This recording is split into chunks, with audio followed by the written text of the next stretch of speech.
Welcome to episode 186 of the Disorganized Wizards Club podcast. My name is Alex. I'm joined as always by Adam. Hello. And Cam. How's it going? We're a group of Ottawa-based players that play just about anything and everything we can qualify for. We talk about decks, tournament stories, just about anything to help you and ourselves get better at Magic. That's the plan. Yeah, that's the dream, you know. Hoping we can. It's not always a consistent thing, but we try. We do our best. And we word it pretty loosely, though, right? We say to help you and us get better at Magic. We don't guarantee. We're just helping. Yeah, we can't make that kind of guarantee. That's right. Like the time you're moving into a new apartment and someone you know comes along to help and they drop your furniture. They're helping. They were there. They get some of the pizza. Yeah. And, you know, speaking of bad help, we got some deck dumped. Yeah. Today's one of my favorite episodes, the DWC Deck Dump. Core 21 has released this week. We played in the early access streamer event on Wednesday. It's a ton of fun. Streamed for, I think, 9 hours total. It's a pretty good time. That event is just really fun for content creators. Definitely gives us a lot to talk about, and getting to play all the new cards right away is really fun.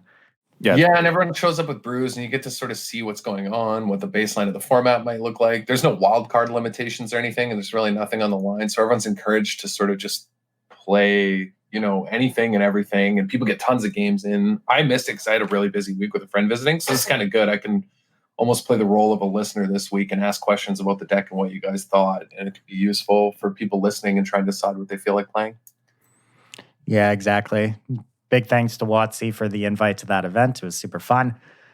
And thank you, everybody who tuned into the stream. It was a great stream. Honestly, I've been having a lot more fun streaming recently every week. So thank you, everyone who's been tuning in. And our next stream is actually this Sunday for the DWC Isolational. We've got over $500 US up for grabs in the prize pool. It's a standard best of 3 event on Arena. Signups are live on MTG Melee. So get in on that if you want to play some competitive Magic this weekend on the Core 21 release weekend. Yeah, these tournaments, they're always a ton of fun to cast. We say this every time we mention them, but from what we've heard from players, they're a ton of fun to play as well. And yeah, some serious prizes to be won here. You can take some of these sweet brews from this episode and improve them and then come win. Yeah, exactly. So we're going to be running through all of the decks we played at the early access event this week, give our thoughts, what we would change, if anything, and where we're going to be starting in this format. I don't know if you guys have had any time to play Standard since the set released the other day. I've just been working nonstop for the past 2 days, so I haven't had a real chance to dive in yet, but looking forward to see what people bring on Sunday. That's for sure. Yeah, I'm really curious to see what people show up with, what kind of brews, what kind of decks have been popular. What have you noticed other people have been sort of hyping up at all? I haven't really been paying attention to other people's deck list hype. I've seen a lot of Bant mid-range lists floating around. Definitely a lot of hype up there, which, I mean, that makes a lot of sense. It was a deck that was pretty popular before Core 21 came out, and it picked up a couple new good cards for the archetype. So not a surprise to see it doing so well early on in the format. Yeah, I actually haven't been checking any of Magic social media, so I'm not sure what people have been hyping up, and I haven't quite had a chance to dive into the ladder myself. I'm going to be playing some Limited first when I do, so I'm going to catch Standard probably about a week late. So I don't know what people are up to. Well, thank God we have the Isolational on Sunday.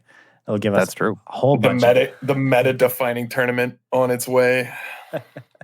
Yeah, so I guess before we jump right into our list here, I just want to take this opportunity to shout out our sponsor, wizardtower.com. Check them out for all your Magic single needs.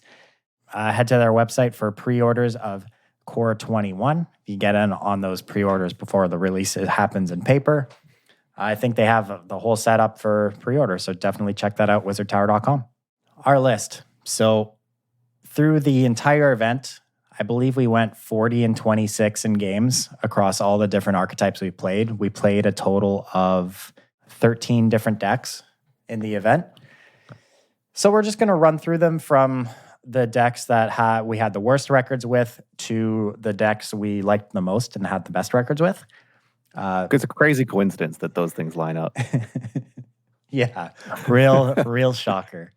On this first one, they don't quite line up. Yeah. Because I love this first deck. If people who've been listening realize that I've got a soft spot for Vadrock, and I actually tried to not get tricked by Vadrock this set, and I didn't brew a Vadrock deck until Stelly prompted me to when we were working on decks one night, because I was excited about it with See the Truth when that card was spoiled. So we tried to make a See the Truth Vadrock deck, and we went 2 and 3. Some of the games we might have been able to squeak out with a bit of different sequencing, or we made a mistake a couple games, but they were always sort of a challenge. It never felt like we had a particularly easy win, which is generally how Vadrock decks have played every single time I've tried. Like, the games where your synergy comes together, you're flashing back some spells, but you're doing so much work, and it's kind of going all in on one creature in order to get that synergy that it's easy for your opponent to interact. It's kind of hard, even though you're flashing stuff back, to generate enough resources with your other cards. And this one felt similar. Like, we had some insane turns where we were able to cast See the Truth twice to draw 6 in total, but then we just had 6 cards from a Vadrock deck, and they weren't really easy to leverage against, like, into a win.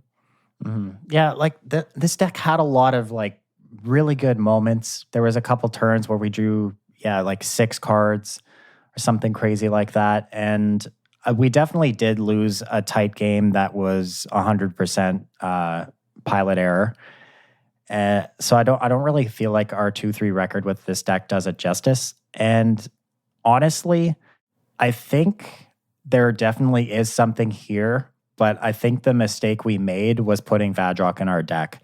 I think you could just play this deck as a straight blue-red deck, cut the Vadrocks, play something like Stormwing Entity, and I feel like the deck would improve a lot. Yeah, I agree. I'm actually somewhat surprised and embarrassed that despite all of my attempts to brew Vadrock decks, I didn't realize that Dreadhorde Arcanist fits in very well to these strategies until this set. And an interaction I'm particularly fond of is that you can mutate Dreadhorde Arcanist with a Sea Dasher Octopus to bring it up to 2 power, which lets you flash back, notably See the Truth, but also, Scorching Dragonfires or whatever other 2-mana spells you want to include. That's kind of the threshold you need. So yeah, you could just go up on Sea Dashers, use your Dreadhorde Arcanists, sort of bank on Storming Entities. Vadrock might be the trap here. Yeah, you could probably just build this deck to be a little more aggressive, play more of the 1-mana red pump spells, something like Infuriate or Samet Sprint, play with alongside with Stormwing's Entity, and I feel like you'd probably have a little bit more of a cohesive game plan and probably have more success. That would be, if I were to be taking this deck to ladder, that would be the route I'd take it to start. Yeah, that makes sense. Maybe, I'm not sure if you could fit in more burn to be able to close out the game when you do draw 3 off of See the Truth, so you sort of have that last reach. Because it's a deck that sort of inherently has snowbally threats. Like your Sprite Dragons, you play them early and they get huge. And so getting this influx of resources later in the game, they're all sort of things that haven't snowballed yet that you have to rebuild if your opponent has interacted. And at that point, they're doing things stronger than you. So I'm not sure if more burn sort of solves that issue or if it's just kind of an inherent flaw that you have to learn to play around. But I agree with where we're going. Another interesting interaction, I think we actually got to do this once. Light up the stage with See the Truth.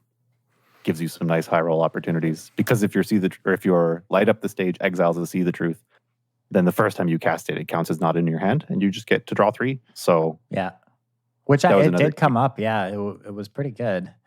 Obviously, it's a pretty high roll to hit the See the Truth with your Light Up the Stage, but it definitely, I feel like it happened more than once in the 5 games we played, and maybe something to look at a little bit more. Yeah, playing a little more burn cards, maybe going up on Light Up the Stage, just being a little more aggressive. I could see that working out. The next deck sort of had a similar feel, so I guess that's why they both went 2-3. In that parts of it felt powerful. It showed promise in certain games and in certain draws, but it felt like the supporting cast around those core cards weren't quite strong enough, at least in our version. And this deck is green-white scales, or if you're not familiar with hardened scales from Modern, like green-white counters, playing things like Conclave Mentor and Proliferate effects and Wildwood Scourge and just trying to make huge creatures by making a lot of +1/+1 counters. Yeah. And as I mentioned, before we get into it, we should just say that all of these lists we're talking about on the episode are posted on our Twitter page at DWC Podcast 1, as well as our Facebook page. So if you want to follow along, check out any of these lists, head on over to those spots. Yeah, so the core of this deck in like Pelt Collector, Conclave Mentor, Wildwood Scourge, probably Huatley's Raptor, led to some really powerful starts. Wildwood Scourge gets huge very quickly, and the games that we had those cards felt pretty good. But as I was mentioning, some of the other cards we played were decidedly not good. We had Chamber Sentry in the deck because it seems like it could be a Walking Ballista impersonator. But if so, it's like a really bad one. Like, it's obviously wearing a wig. Its voice is wrong.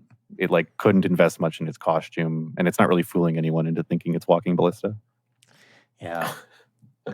We saw a lot of different people playing this deck against us as well in the streamer event, right? Yeah. Or versions of it. I feel like this was a really popular place to start. Yeah, this was definitely the archetype we played against the most in the event, for sure.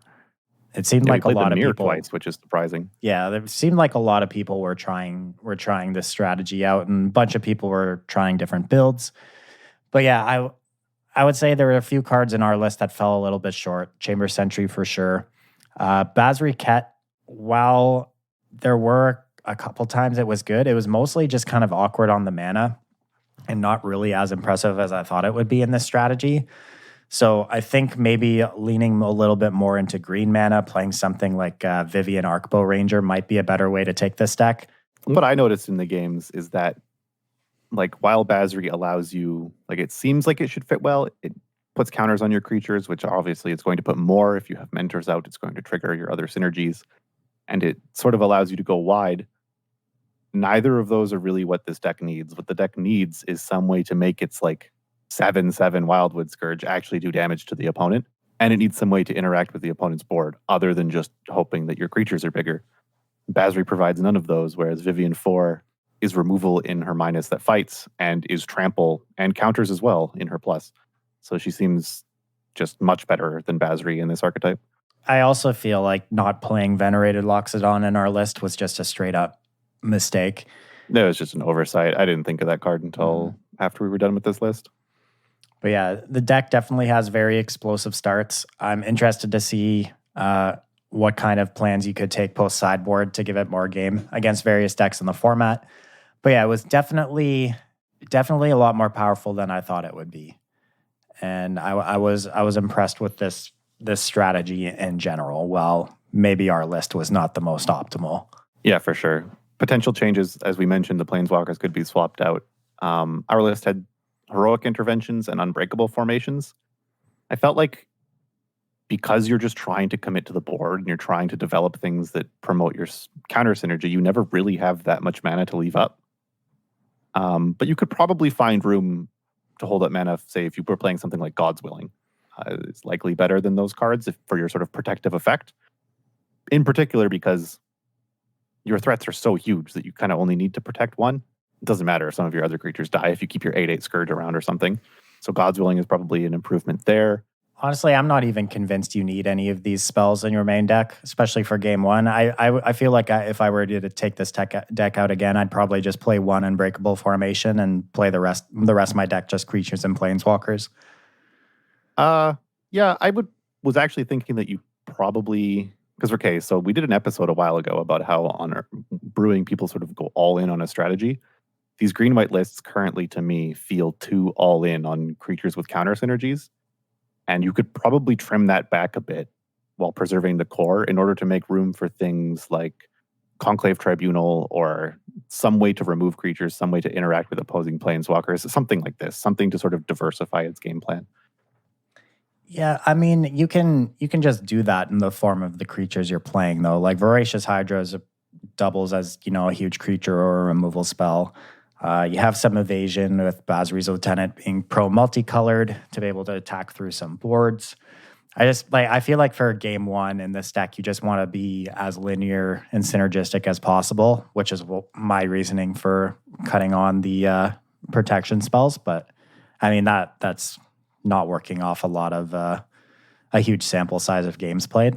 But yeah, I mean, surprisingly, either of us could be right. Just going to take some testing. One of us has to be right because the DWC is never wrong. Exactly. I mean, that's just a fact. Except in this next deck, we did feel like we kind of went wrong here. Another 2/3 deck was Golgari Adventures, and it was just sort of a normal green-black adventures list from like, what was it, a year ago around that time. Except we jammed some Garrick's in, and I don't know, this deck was medium. Yeah, we played Garrick's. We played 2 Vivian Monsters Advocate. We added a few Eliminates as well. And that was pretty much it. It was just a normal green-black adventure package with Rotting Regisaur and Questing Beast. So the idea convinced me that cards like Rotting Regisaur and Lovestruck Beast suffer from a lack of trample, which Garrick could provide. But a lot of our games, we ended up having Garrick's in hand that we didn't want to cast in favor of things like Questing Beast or in favor of casting adventure creatures to draw cards off of Edgewall Innkeeper. And so if there's a deck where Garrick shines, it doesn't feel like it's this list. At least in our games, we didn't really cast Garrick much to sort of see his potential. Yeah, I don't know. Like, we had some rough games with it, and I feel like we got a little unlucky in spots. But yeah, the deck overall just didn't quite feel like it was doing the right things. And I don't know, just that this package in general hasn't been very good in standard for a little while. I think 7-8 set standard, just the decks are too powerful for something like this to hold its ground. I mean, I would look to something like this post rotation as a good place to start the format. Really, all this deck loses is Rotting Regisaur in rotation, plus a few cards in your mana base. So depending if the Golgari mana is feasible, I definitely could see something like this being good in 5-set standard. Yeah, I was gonna say this deck, even when I still play like versions of the night deck, they almost just feel like powerful block decks, back when block formats were a thing. Yeah. Like that, this is definitely a deck I will go back to start the next format when we get rotation, because I definitely do think it does have a lot of good things going for it. It's just a little too underpowered for how the format sits right now. Yeah. And you mentioned that there's only really 2 new cards in here, Garrick and Eliminate.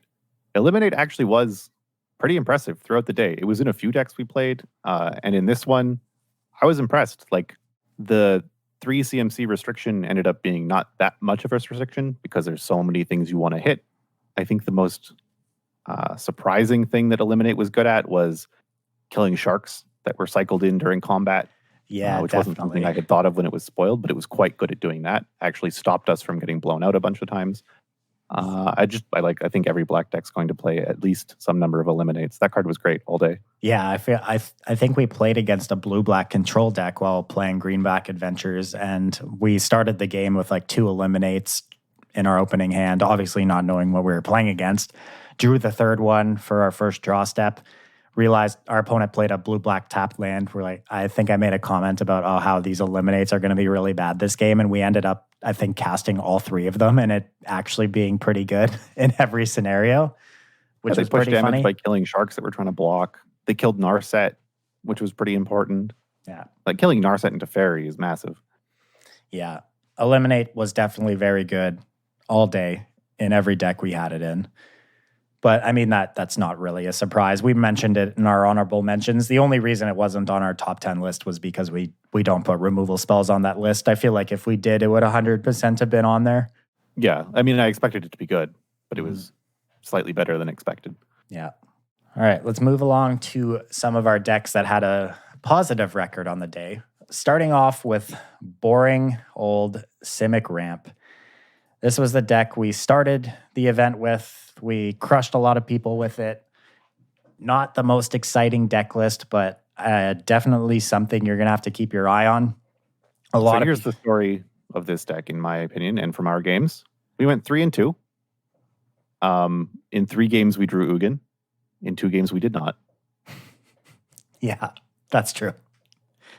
And that's why we went 3-2. Ugin is just messed up, powerful. This deck gets to it faster than anything else.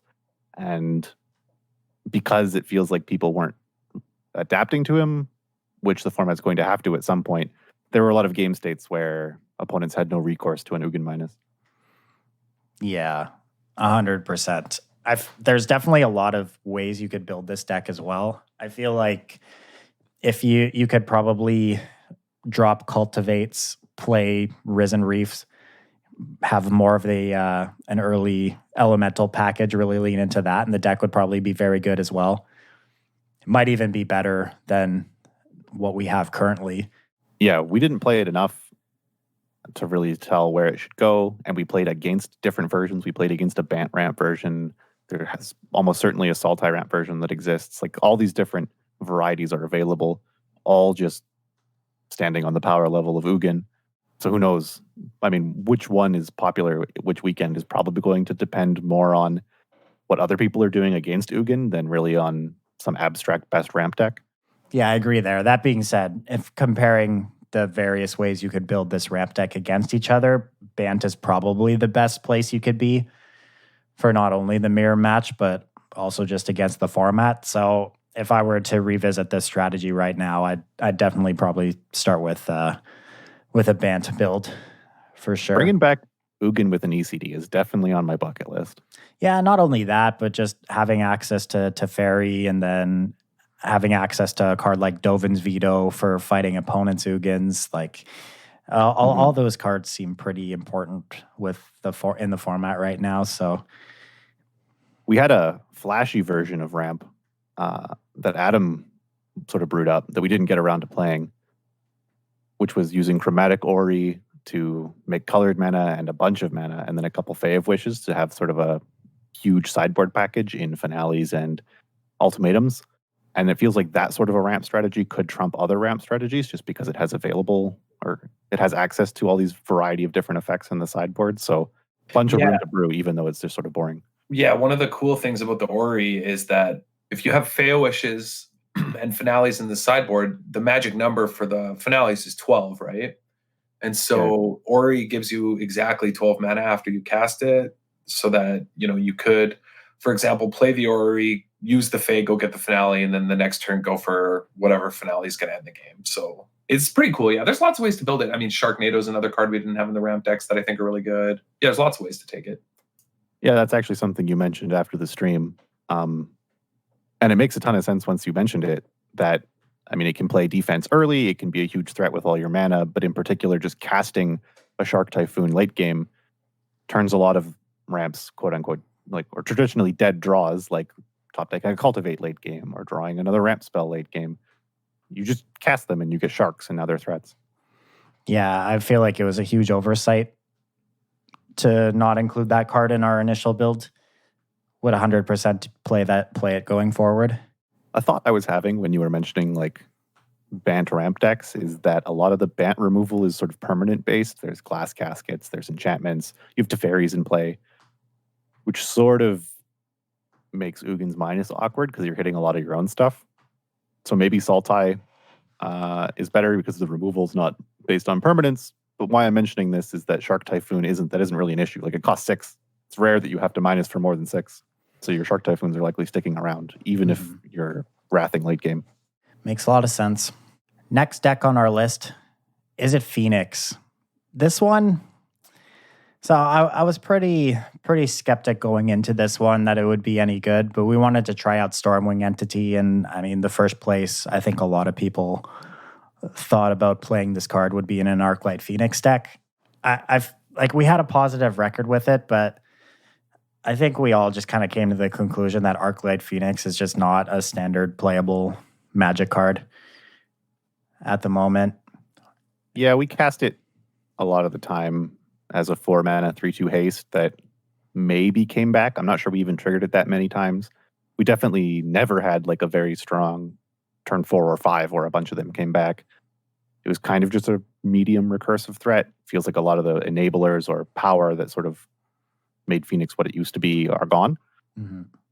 But Storming Entity was all right when we cast it. We had a couple turn, like casting it on turn 3 and then having the Scry set up your next few draw steps to carry you through turn 4 and 5 was quite good. We also had turns where it just did like 6 or 7 damage the next turn. Yeah.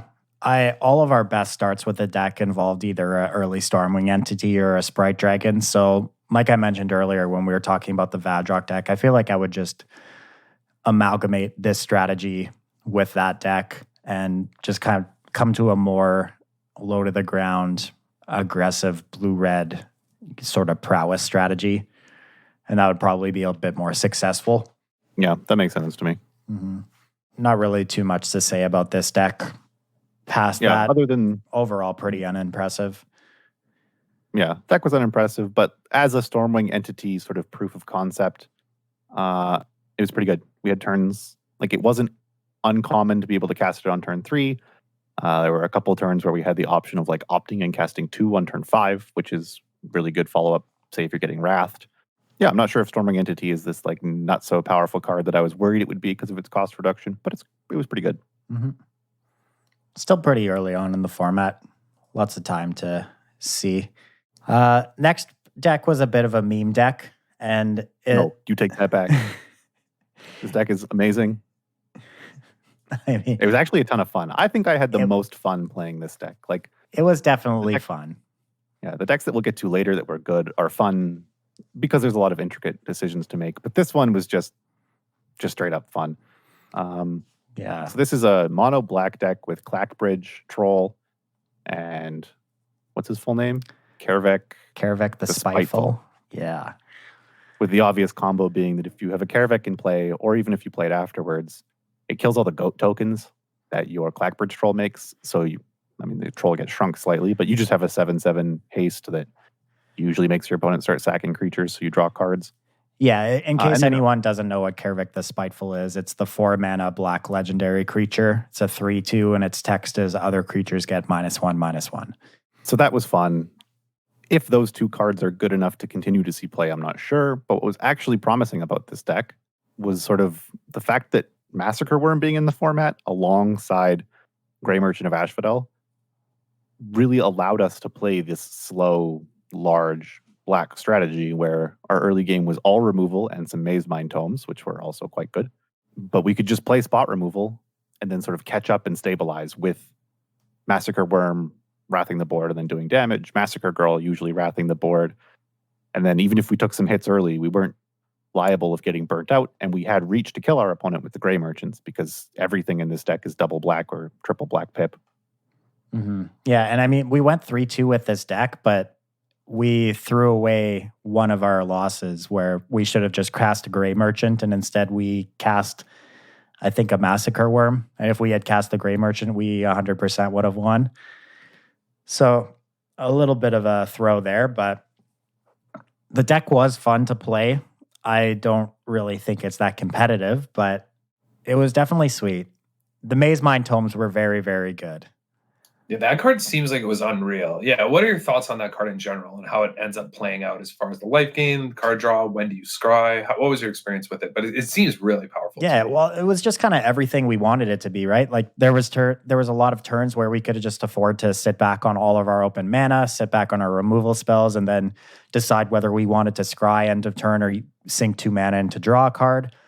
There were certain points in various games where we were looking specifically for, a Massacre Worm or a Grey Merchant, so we were using those turns to aggressively scry while using our mana on other things so we didn't die. So it was very versatile in its application in the games that we had it. I definitely feel like the deck probably couldn't exist without it. Yeah, it's a card I'm wondering if it's going to start just kind of showing up and seeing play throughout Standard in various decks, because I think it's a really strong, just general utility card. And I was wondering if that was sort of your experience as well. Yeah. I'm coming around to that idea as well. Like my immediate thoughts of where a card like this would slot into would be something like blue-white control, playing, Teferi Time Raveler, of course. That seems like just an auto-include in that sort of deck. But I could definitely see it maybe slotting into some of the Bant decks, maybe a couple copies, even just as like a sideboard card, 1 or 2 copies for various grindy matchups. Yeah, that makes tons of sense. Or you can even bring it in for matchups where life total matters a little, but not a ton. I mean, yeah, there's lots of application there, even as a sideboard card, maybe. It Yeah. reminds me a lot of Argwell's Bloodfast, a card that generated card advantage, and then later could gain some life and had a lot of flexible play to it that ended up as 2 copies in most black mid-range decks. That card had some really strong synergies alongside the Scarab God, but just this sort of potential card advantage outlet, potential sort of stabilization mechanic, I can see it filling a similar role where it's 1 or 2 copies in mid-range decks. Yeah, I've specifically for mid-range decks, it definitely seems like a card that you want in mirrors, in various mirror matches, right? Like it just gives you that edge.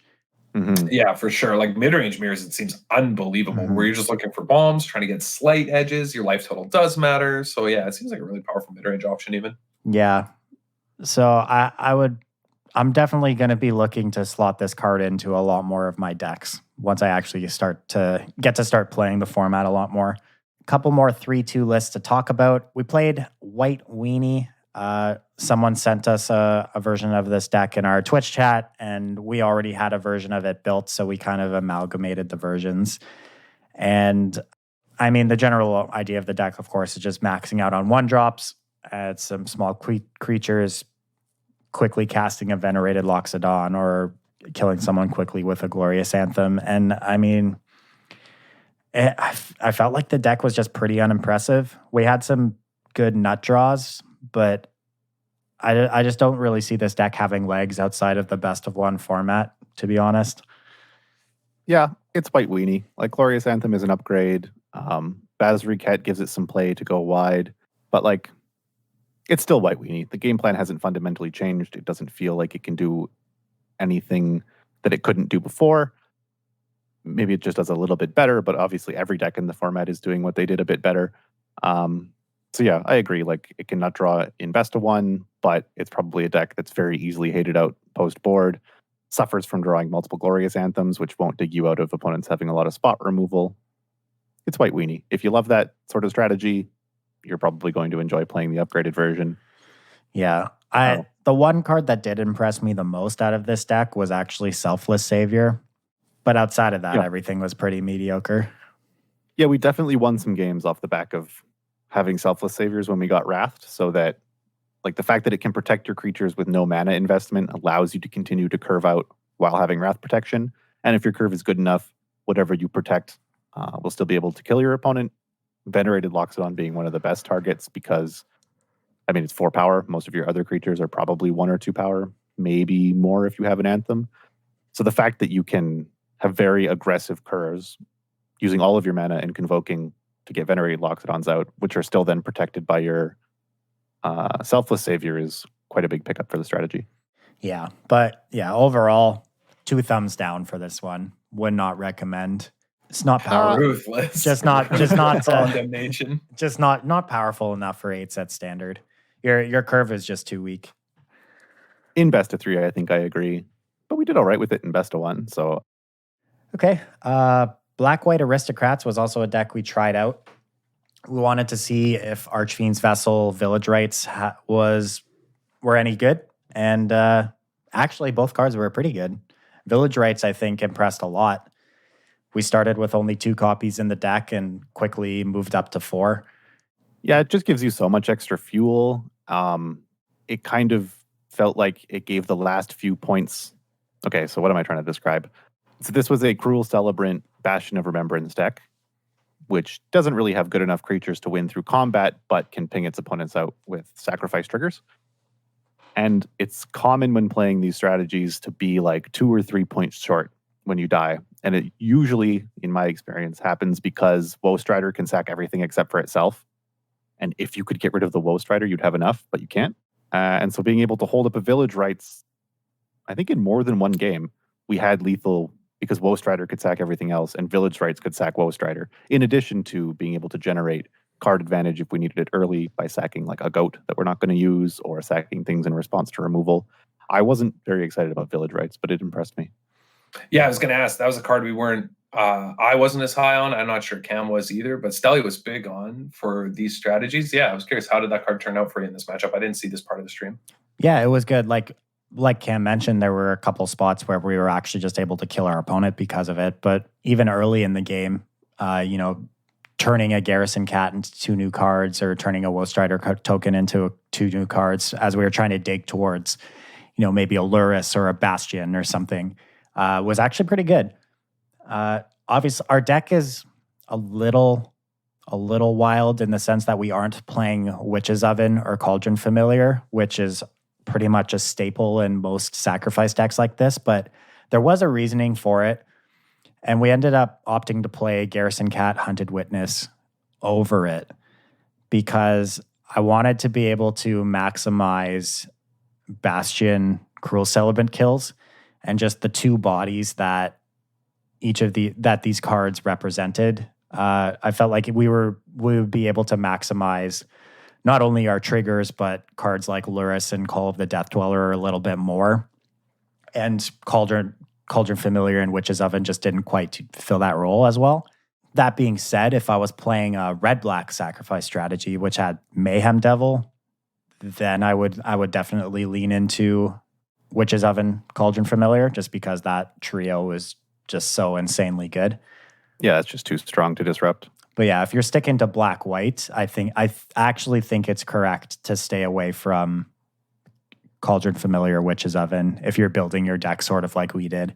Yeah, it could be. I don't know. I'd have to play with it a bunch more. I haven't played with Cat Oven combo alongside Village Rites and sort of in this new shell, so I don't really feel like I can compare them at the moment. But just this one drop package of all these white creatures was fine. I thought it wouldn't be that good, but it was all right. Especially as you mentioned with Village Rites. All right. But yeah, I suspect that Village Rites is going to be adopted in some number by all of these sacrifice lists. Just gives them so much more fuel, adds more things to the graveyard if they're playing Kroxa. You might have strong turn 3s where you play Kroxa and you can sack it to Village Rites before it sacks itself. It's good to sack your opponent's stuff with Claim the Firstborn. Just a strong pickup. Yeah. This next deck it started as a bit of a meme deck that Cam submitted, but we got it to a place where it was much more reasonable. It's a mono red Cavalcade of Calamity deck with 3 Chandra's Incinerator at the top end.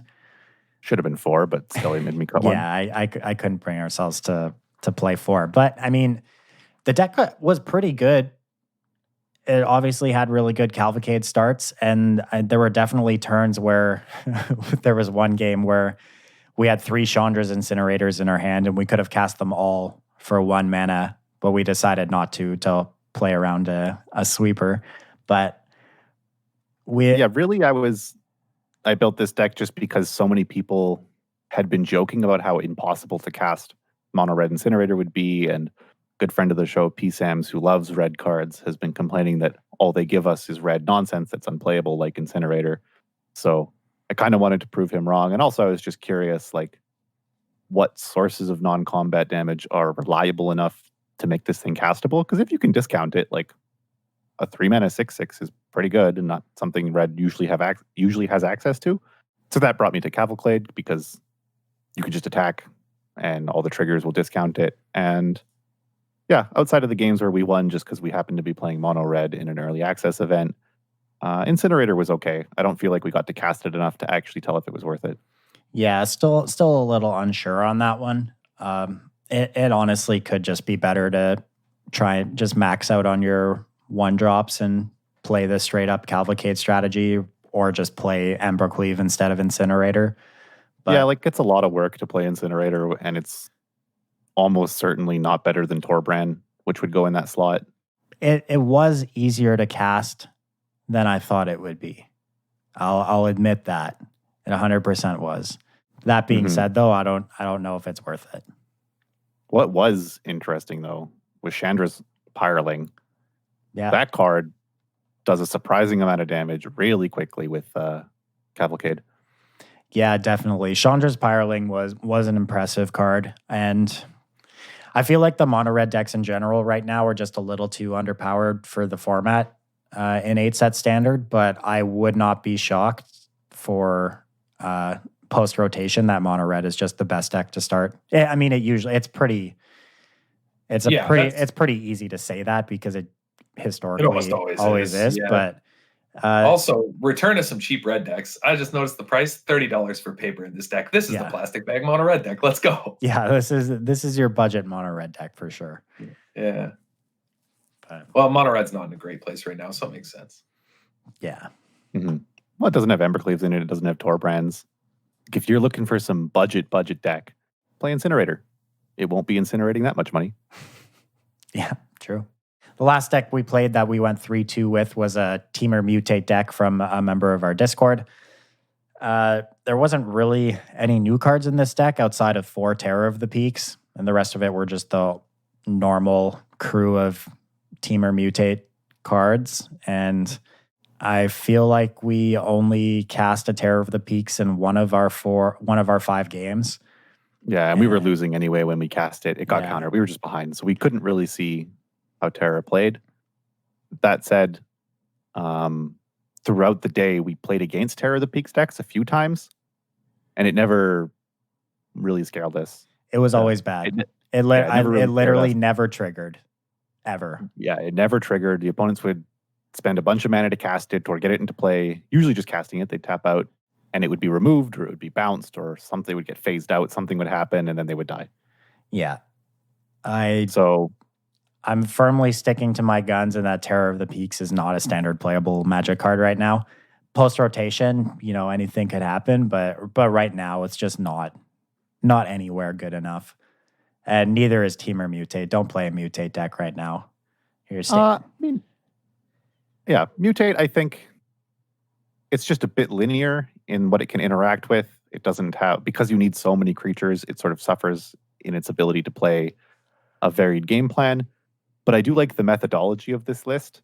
The idea that if you want to test a new card, put it in an okay deck that you're familiar with, where it could have some synergy, and make it the only new card. So you're sort of isolating your variables. So I liked that we tried this deck to sort of reaffirm that Terror wasn't great. Because even throughout the games, we didn't cast a Terror many times, but there was never a time where I was hoping we would draw a Terror of the Peaks. Yeah. All right, let's move into the best decks of the day. Starting off with Bant. It was submitted as Bant Things from Cam. And on paper, I like a lot of things going on with this deck. It's a Yorion deck, so we're playing 80 cards. You've got, the normal Bant, a few of the normal Bant players in Uro, Growth Spiral, Teferi Time Raveler, Omen of the Sea, Elspeth Conquers Death. But we're also playing a bounce package with Niambi Esteemed Speaker, Baron Tolarian Archmage. We've got Frilled Mystics that you can pick up with your Niambis. We've got Charming Prince. And your Barons, yeah. And then we also played 4 copies of Teferi Master of Time and a 1 of Ugin the Spirit Dragon. So a lot of the numbers here can be tweaked.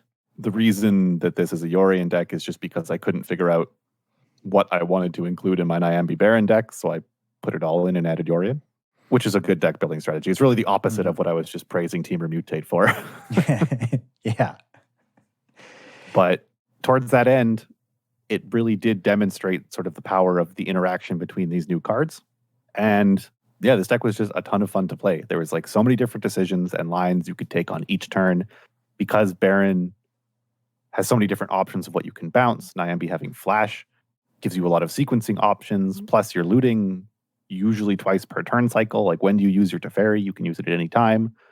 We had a cool turn where we had nothing in the graveyard and an ECD was about to go to 3, so we flashed in Niambi End Step, and on upkeep we discarded a legendary card to draw 2 and reanimate. There's just a lot of synergies that even more than I expected when I sort of put this list together with some friends, that made this deck super fun to play. Yeah, we got to close out a couple games with the Niambi Frilled Mystic lock, which was very good. I'd say, the most impressive card I feel like in this deck out of all the new cards was Teferi Master of Time. But I think Teferi Master of Time was just one of the most impressive cards in general across the entire day, across all of our decks. And every time we saw it on the other side of the battlefield, that card, it was just so good and really, really awkward to play against sometimes. It made games really easy, and it was never clear how to attack it. Oftentimes, you couldn't really deal with it. We played Vadrock against it in a game or 2, and it entirely shut down the mutate mechanic because they had a phasing active. So like if you try to mutate onto a creature, they can phase it out. If you try and do anything, they can just respond by phasing your creature out. And like it's a planeswalker ability, you can't do much about it. Just another tragedy of every Teferi card ranching Vadrock. I can't stand it. Yeah. There is definitely a very solid core here. And if I were to play the Isolational this weekend, I feel like this would be one of my top choices. There's just a lot of things going on here with this deck. Yeah, it can take some tuning. It needs some wraths. It needs a bit more of an early game plan against aggressive or faster creature decks. I can kind of fall behind where you're just sort of casting Baron as a 2/2. You don't have enough mana to really assemble synergies between your cards. It can suffer from the issue of having to play Teferi 3 and bounce something just to cycle while you're still taking damage. So it can be a bit slow, as this list is. So it needs something like that. Maybe it needs an extra Ugin, who knows. But the promise is definitely there. This deck won, I think, my favorite game of the day, where our opponent was on a ramp strategy, a green-red ramp, and they had cast Ugin in minus to like wrath us. And we ended up being able to bounce the Ugin with Baron and then counter it when they played it again. They did resolve a Chandra 6, and they had plussed it, so we had emblems pinging us, but we were able to gain enough life with Nyambi and Uro, and we somehow won this game where our opponent had Chandra emblems on us and there was multiple Ugins. There was a point where we were at 3 life and getting ticked by an emblem. There was an Ugin in play that could and somehow just clawed their way back. Usually it felt like in most games we played during the streamer event that I saw, that I was around for, when Ugin resolved, that was the end of the game, essentially. It almost felt like every time. This deck could grind through it. I was so impressed by this. Yeah. And it was kind of a double take. Like when the Ugin resolved and wrathed us, I sort of resigned myself to being like, guess we're dead, got Ugined. But taking a second look at our options and realizing that we could get bolted once and then we could bounce it, and really thinking through all the different ways our cards could interact, plus some lucky draw steps, we were able to claw back into it. Yeah, I think, Adam, you were watching us get wrathed and you left and then you came back and were surprised that we were still in the game, let alone winning it. Yeah, that was the one. Yeah. I specifically remember like bouncing the Ugin, and then we had to play, so we had to just hold up Frilled Mystic for forever until they tried to cast it again. And then the first turn we held up the Frilled Mystic, they just cast a Chandra 6. We're like, oh my God, no, not like this. But then we still managed to win. It was crazy. Yeah, I don't even know that this list is the most tuned version of what this might become. But yeah, the interaction between Nyambi, Baron, Frilled Mystic, all those cards seems so good. Mm-hmm. Yeah, thoroughly impressed. Deck was really sweet, really cool. I couldn't believe some of the games we won and value generated. Yeah, and despite the nerf, Yorion still shining, still very strong, plays very well with a lot of the new cards. We had some strong turns, blinking a Baron along with some other stuff to just sort of reset the opponent's whole board as like a soft wrath. Yeah. Yeah, there was definitely a point where we just like got to lock our opponent out with an ECD on repeat between like bouncing Baron and Yorions, over and over. Yeah, the fact that Baron picks up Yorion kind of for free, and that Nyambi picks up Yorion to allow you to continue to have these huge flicker turns is pretty strong. Yeah, it was something else, that's for sure. We did play another aggressive deck in the event, went 4-1. This deck was given to us by a friend of the show, P. Sams, which I believe the list originated from Jerry Thompson. It's just a straight up mono black aggro deck featuring Eliminates and Demonic Embrace as the new cards. Yeah, stoked to see this. I thought this would be good. Demonic Embrace was a card that I was pretty hyped on. I thought it would make some waves, giving a lot of reach to these mono black aggressive decks. And I think it looked pretty good here. Yeah, flying not reach, my bad.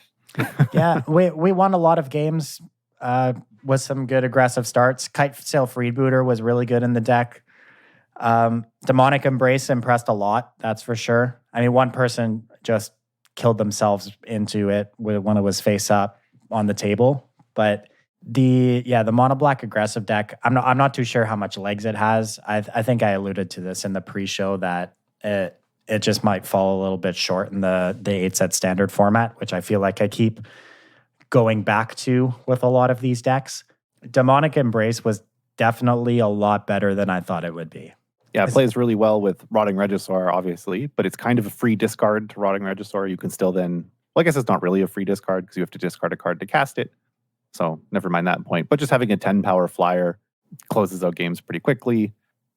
I think my favorite interaction with Demonic Embrace is that it gives you more Wrath protection than the deck used to have. For instance, if you have a Black Lance Paragon in hand and you get Wrathed, you can sort of flash in 6 power.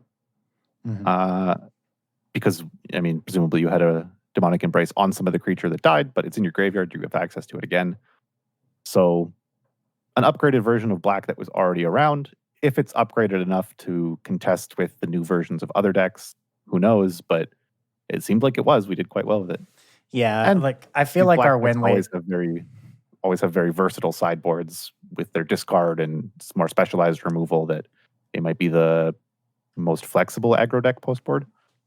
Yeah, true. I feel like our win rate was a little bit inflated as, you know, we played against a lot of untuned, goofy decks in the Extreme Early Access event. And this deck is pretty solid as a core. Like it's been played in Standard before. It got a few upgrades. And playing an aggro deck at these events generally always results in a lot of wins. So hard to say how good it actually is outside of the best of one format, but it definitely can win games. So worth looking into if you want to play something aggressive.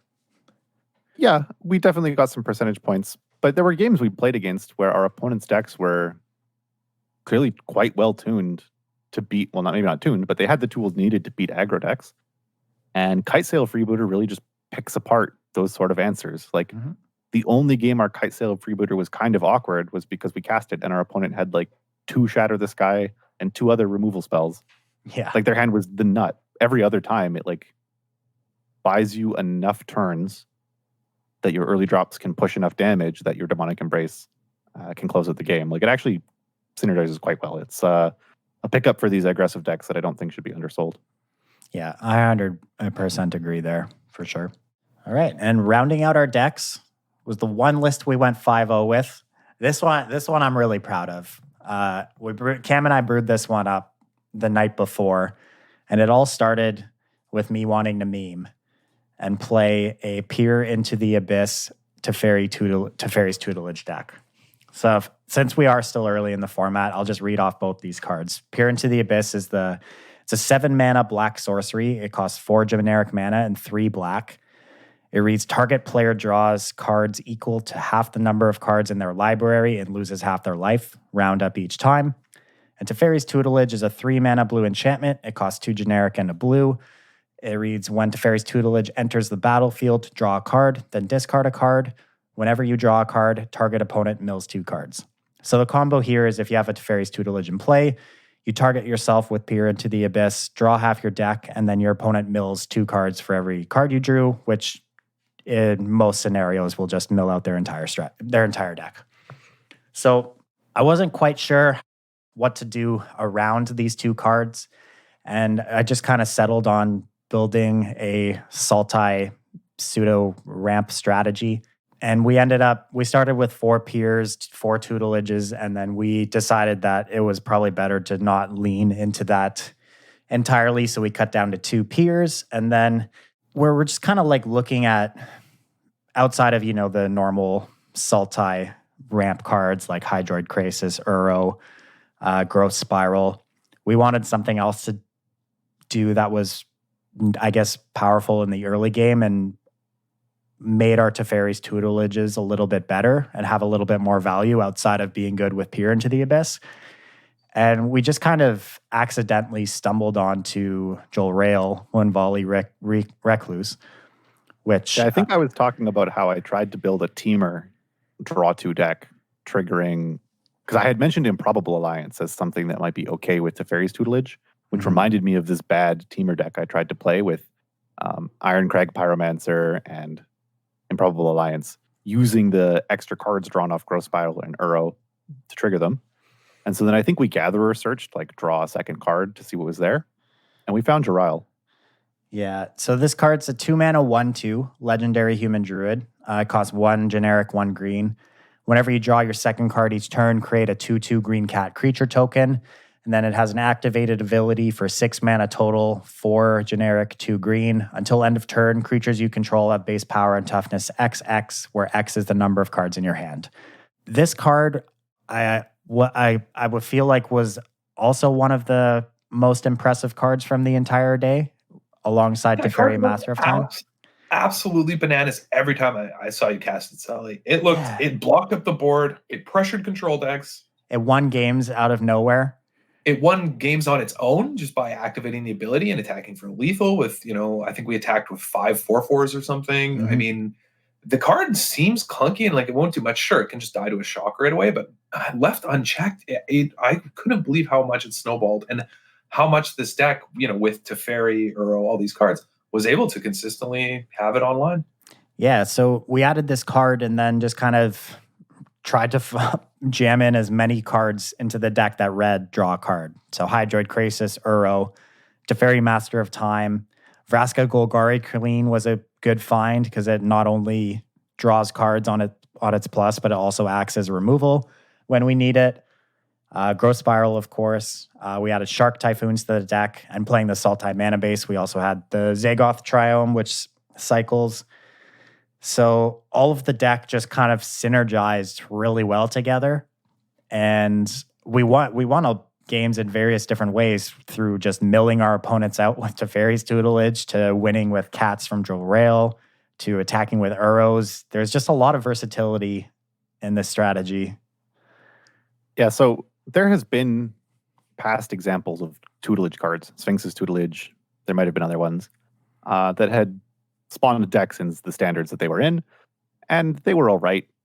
But usually they were a bit slow against sort of the tier 1 decks. But I'm not sure about Teferi's tutelage, at least in this strategy. Like, the fact that, as you mentioned, every single card in this deck sort of synergizes with it. Like, most cards replace themselves. Hydroid Krasis triggers it a bunch. Teferi, Master of Time, triggers it twice per turn if you want. Every game we had 2 tutelage, we just sort of cast some cards and our opponent died. We didn't even really have to do much else. You just escape an Uro plus your Teferi, Growth Spiral. Like, you just play a normal Simic plan, and while they're trying to deal with that, they die. Exactly, yeah. Like, we were attacking on so many different angles. Like, the board was getting gummed up with the cat tokens while we were just simultaneously milling out our opponents. It was really hard for our opponents to find a way to attack us. And yeah, surprisingly, the Teferi's tutelage card just milled so fast. And yeah, like you said, we have seen cards that do the exact same thing in standard, and those cards have never really been good enough. But the fact that Teferi's tutelage has an immediate effect when you play it, I think is enough. Yeah, that's the biggest thing. Like, in the past, you'd have to spend your turn 3 casting those cards. They usually didn't have an ETB, and you could start using them on turn 4, and you were vulnerable. You didn't contribute to the board that turn. But the fact that Teferi's tutelage has a loot trigger means that if your turn 2 was Jarail, you made a 2/2 that turn. You still contributed to the board. You still had a reasonable turn 3. And yeah, it just shores up the weaknesses of a card like that so much. Mm-hmm. Yeah, after playing this deck, I'm really interested to see other decks that would try to maximize Jarail. Like, I think even just Bant ramp strategies would want to play a few copies of this card. You could play just straight up Simic, go a little more all in, playing cards like Opt. There's just so many things you can do with this thing. And I think it was mostly overlooked. And I would come prepared for it because it's a lot more powerful than you would think. Yeah, we didn't play against it at all. No. I don't think. But after our stream was done, I tuned in briefly to Croaky's stream, and he was playing it in a Bant deck. So it seemed like people started trying to see it, or started seeing its sort of uses, and it's probably going to take off in popularity. Yeah, he's been posting updates to his Bant list over the past couple of days, and every list he's posted has had 2 copies of this card. Mm-hmm. I'm curious about the Bant list because, I mean, you lose Murderous Rider, Liliana, which was a 1-of, and Vraska, but you pick up Teferi 3, which is arguably the strongest card in the format, and you get a bunch of other options. I also don't think you need the Peer into the Abyss. Stelly and I think we currently disagree. I feel like the games we cast it, we could have won by just continuing to cast all of our other cards, and therefore it could have been extra copies of those that also have play early game. And I'm not particularly interested in, looking into the Abyss long enough that it looks back. So, yeah, like I agree with your points, but I think if the more games you would play with this deck, I feel like there would be a lot more situations or games that would come out where you're going to end up in spots where you just cannot win unless you draw one. And I like having that out in my deck. Sure. Like one or two copies are just kind of free to include. Sure, but my argument is that the number of games that you win only because you have access to a Peer is going to be less than the number of games you lose because you draw a Peer too early. They're both very small.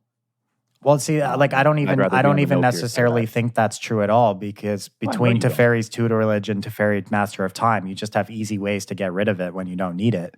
So like I don't even think that is a downside.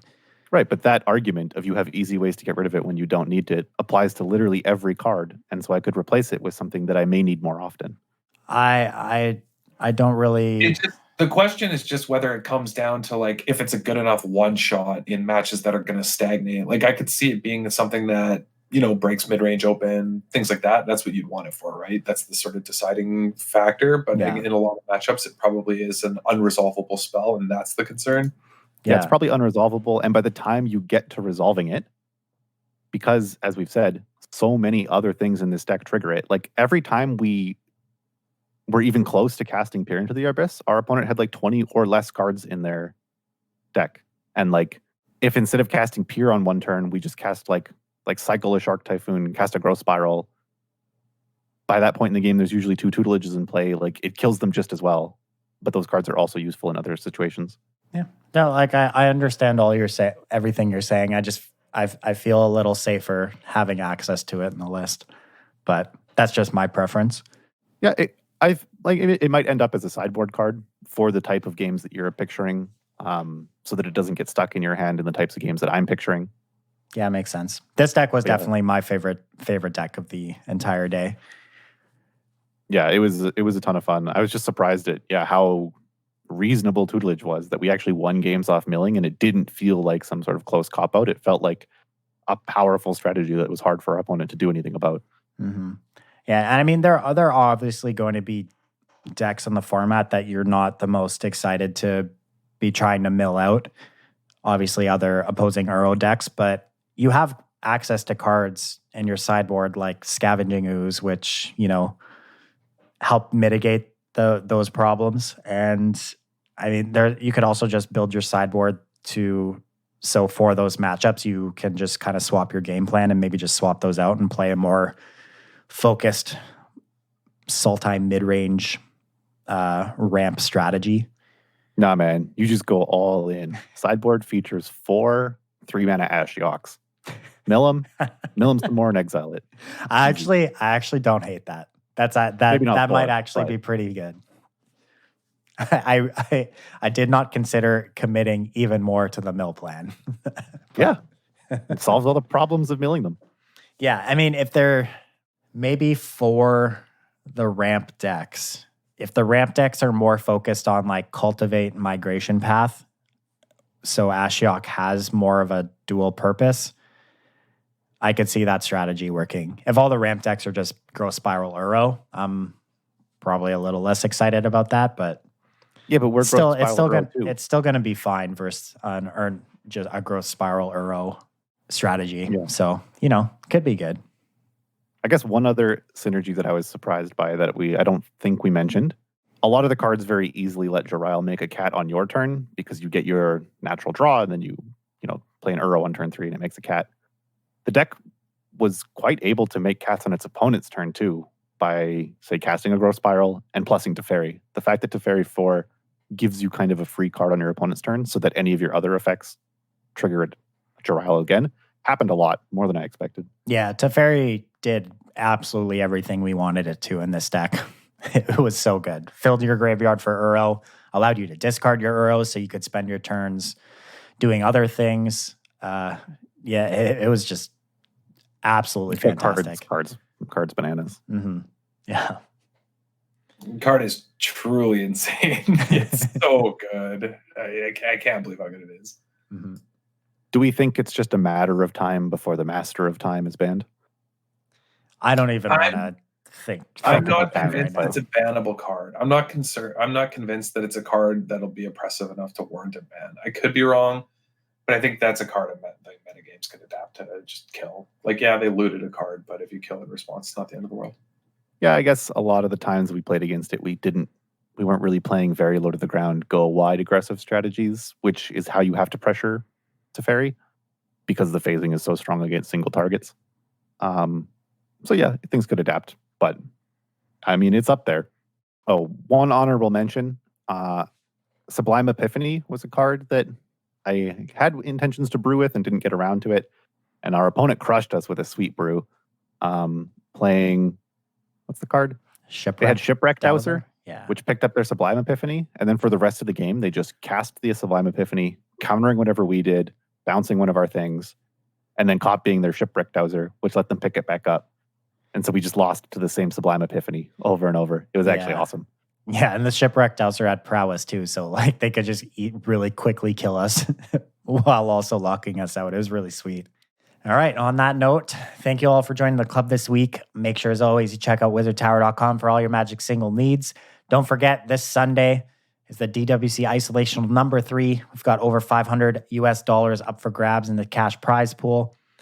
Signups are live on MTG Melee. You can find the signups on that website or in the show notes here or any of our social media platforms. If you want to support the show, patreon.com/DWC Podcast. And however you listen to the show, whether it's Podbean, iTunes, any podcast app, leave a review, rate the podcast, share it with your friends. Everything helps. It keeps the thing growing. Bring it to new listeners. Thank you for listening. We'll see you all on Sunday for the DWC Isolational number 3. See you.